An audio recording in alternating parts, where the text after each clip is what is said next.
Welcome to the Track Your Life podcast.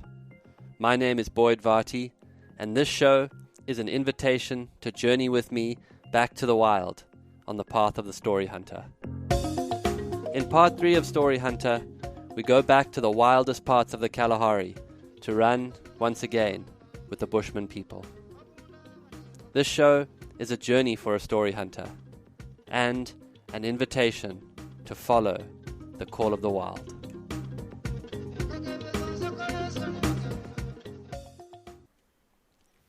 Episode 6, The Outback of Life.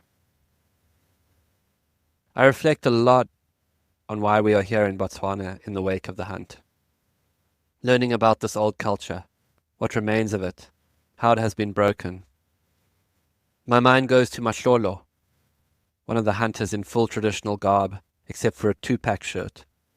This image captures the real unromantic truth of how modern Bushman culture washes authentically against a changing world. Yet what I saw yesterday was something foundational to what it means to be human. The tracking, so brilliant, the endurance, the spirit of the hunters. Charles Eisenstein, the brilliant philosopher, had this idea of the 3 seeds. The myth goes that long ago the elders knew that this time would come. Humans would forget how to be human.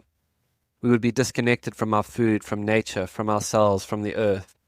So they sent 3 seeds down through time to remind humans how to be human. The first seed was the mystical traditions, the yoga, the medicine, the meditation. The second seed was the stories and myths. In those stories were codes, feelings and archetypes that people would recognize themselves in, reminders of the human heart. And the third seed was native people themselves, those whose essence was a living memory of the earth. Indigenous wisdom, like the persistence hunt I ran in yesterday, is part of a library of human culture, human memory, human heritage, humanity. Without it, something profoundly important would be lost. If we lost the whales and the birds, our spirit would be lonely. If we lose indigenous knowledge, we cut ties to the mother, with our species' collective beginning, with the knowing that comes when you know where you come from. As a coach, I often make people tell their origin story. It's hard for a human to be a cohesive person till their past makes sense to them, till they have grappled with what happened to them, where they come from, and what that means for who they are now. This is true for humanity's collective consciousness too. As I lie in my bed at the old cattle outpost in the wild, I think about a seed bank in Svalbard.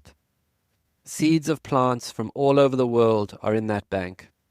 After an apocalypse, the world would have preserved a library of the codes of life below the ice. Hunting does not call to me, but this knowledge does. I know it's somehow fundamentally important to humanity's collective memory. Without the indigenous knowledge, we invite a profound crisis of meaning and belonging. We are already a society of vagrants, wondering where and what we belong to. It's anxiety, the depression. It's this vacancy of belonging manifests as consumerist hunger. It's important that these ways are remembered. The hunt we did is a library of life, not in ice but in living people. And it's the way that this lives inside me that brings me back here, amidst the immense complications of this mission, trying to find time on the calendar to be out in the desert disconnected. But I'm resolved to this belief. And I swear that when I look out over the desert, some part of my heart feels Aboriginal. Alex, James and I drive out into the Botswanan wilderness. We have 5 days to explore. North of us lies Kalahari 15, a 750,000 hectare district of wild desert land. Without a plan, we found our way to a small desert campsite run by that notorious German that we had heard of named Val. Val is one of those lively Germans who came to Africa looking for an adventure and found it. The camp is something out of Burning Man, and Val's contagious attitude has guests working on various of his projects to restore the land. His conservation efforts are largely funded by his Patreon page and his relationship with a lion that he raised. To me, he's the best of modern technology. In the middle of nowhere, he tells stories about his mission, posts them online, and invites the world to help him. A true story hunter. It makes me think of a quote of my father's. The age of restoration will come on the back of the age of information. While we are here, he has guests lengthening the runway, while YouTube stories have people donating to his cause to protect the land. Val is like a lot of desert dwellers.